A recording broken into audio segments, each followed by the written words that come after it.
Hello friends, आज हम लोग बात करेंगे जीआई सिस्टम के थर्ड लेक्चर के बारे में। तो आज हम स्टार्ट करते हैं इसोफेगस से। तो चलिए इस वीडियो को स्टार्ट करते हैं। फर्स्ट जानते हैं इसोफेगस का लोकेशन क्या है। ये लोअर एंड ऑफ फेरिंग्स से लेके at the cardiac to the cardiac orifice of stomach तक होता है। मतलब कि C6 से लेके T11, C6 to T11 thoracic, 11 thoracic vertebra और 6 सर्वाइकल वर्टिब्रा तक, यहाँ तक C6 से T12 तक होता है। ठीक है, और इसकी लेंथ होती है 25 सेंटीमीटर। इसके 3 पार्ट्स होते हैं, सर्वाइकल इसोफेगस, थोरासिक इसोफेगस और एब्डोमिनल इसोफेगस। ये हुआ हमारा इसोफेगस। देन आते हैं स्टोमक के ऊपर। It extends from the cardiac end to the pyloric end. ये कार्डियक एंड से शुरू होकर पाइलोरिक एंड तक होता है। ये रहा हमारा स्टोमक का ड्राइंग। तो ये जो लास्ट पार्ट है ये इसोफेगस से होके आ रहा, और यहाँ पर कार्डियक नॉच होता है, जो कि क्योंकि यहाँ पे एक हमारा हार्ट प्रेजेंट होता है तो इसे कार्डियक नॉच कहते हैं। और ऊपर वाले पोर्शन को, स्टोमक के ऊपर वाले पोर्शन को फंडस कहते हैं, बाकी इस वाले पोर्शन को बॉडी कहते हैं। और ये स्टोमक का ग्रेटर कर्वेचर है, इसके कंपैरिजन में ये लेसर कर्वेचर है और ये ग्रेटर कर्वेचर है। ये हुआ ग्रेटर कर्वेचर और ये हुआ लेसर कर्वेचर। उसके बाद ये वाला पोर्शन जो है ये पाइलोरस है। पाइलोरस को 2 पार्ट में डिवाइड किया गया है। ये है पाइलोरिक एंट्रम और ये है पाइलोरिक कैनाल। उसके बाद यहाँ से शुरू हो जाता है स्मॉल इंटेस्टाइन। स्मॉल इंटेस्टाइन का ये फर्स्ट पार्ट है ड्यूडेनम। तो आपको समझ में आ गया स्टोमक का स्ट्रक्चर। ये है इसोफेगस का लास्ट पार्ट। यहाँ पे क्योंकि कार्डियक प्रेजेंट होता है तो इसे कार्डियक नॉच कहते हैं, इसको फंडस कहते हैं ऊपर वाले पोर्शन को। और ये बॉडी है स्टोमक का।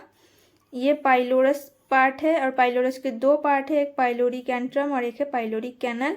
उसके बाद शुरू होते हैं स्मॉल इंटेस्टाइन का फर्स्ट पार्ट जिसे कहते हैं ड्यूडेनम। अब पढ़ते हैं स्मॉल इंटेस्टाइन के बारे में। It extends from the pylorus to the ileocecal junction तक। एक्सटेंड होता है पाइलोरस से लेके इलियोसिकल जंक्शन तक, और ये 6 मीटर लॉन्ग होता है। ये 6 मीटर लॉन्ग होता है। देन इसके 3 पार्ट्स होते हैं, ड्यूडेनम जो कि 25 सेंटीमीटर लॉन्ग, जेजुनम 2.5 मीटर और इलियम 3.7 मीटर। लार्ज इंटेस्टाइन ये 1.5 मीटर लॉन्ग होती है। It extends from the ileocecal junction to the anus. Anus तक ये फैली हुई होती है लार्ज इंटेस्टाइन। इसके पार्ट्स होते हैं सिकम जो कि फर्स्ट पार्ट है, ascending colon, transverse colon, sigmoid colon, rectum और एनल कैनल। इसके जो डायग्राम है आप मेरी first part of GI system के देख सकते हैं, उसमें मैंने इन सारे पार्ट्स को डायग्राम से समझाया हुआ है। देन आते हैं सिकम। ये first part of large intestine है। इसमें वर्मिफॉर्म अपेंडिक्स होता है जो सिकम से जुड़ा हुआ होता है। ये एक ब्रॉड ब्लाइंड पाउच होता है जो कि 5 से 7 सेंटीमीटर होता है इसकी लंबाई। और फिर अपेंडिक्स जो कि नैरो होता है। Worm like blind tube joins the caecum about 2.5 centimetres inferior to the ileocecal junction. ये रहा अपेंडिक्स। देन असेंडिंग कोलोन, ये रेट्रोपेरिटोनियल होता है और ये 12 से 20 सेंटीमीटर तक लंबा होता है। ट्रांसवर्स कोलोन जो कि 45 सेंटीमीटर लॉन्ग होती है और ये लार्जेस्ट और most mobile part of the large intestine होती है। देन डिसेंडिंग कोलोन जो कि 25 से 30 सेंटीमीटर लॉन्ग होती है और ये रहा sigmoid colon, forms an S shaped loop usually 40 centimetres. और लास्ट में होता है रेक्टम जो कि fixed terminal part of the large intestine है।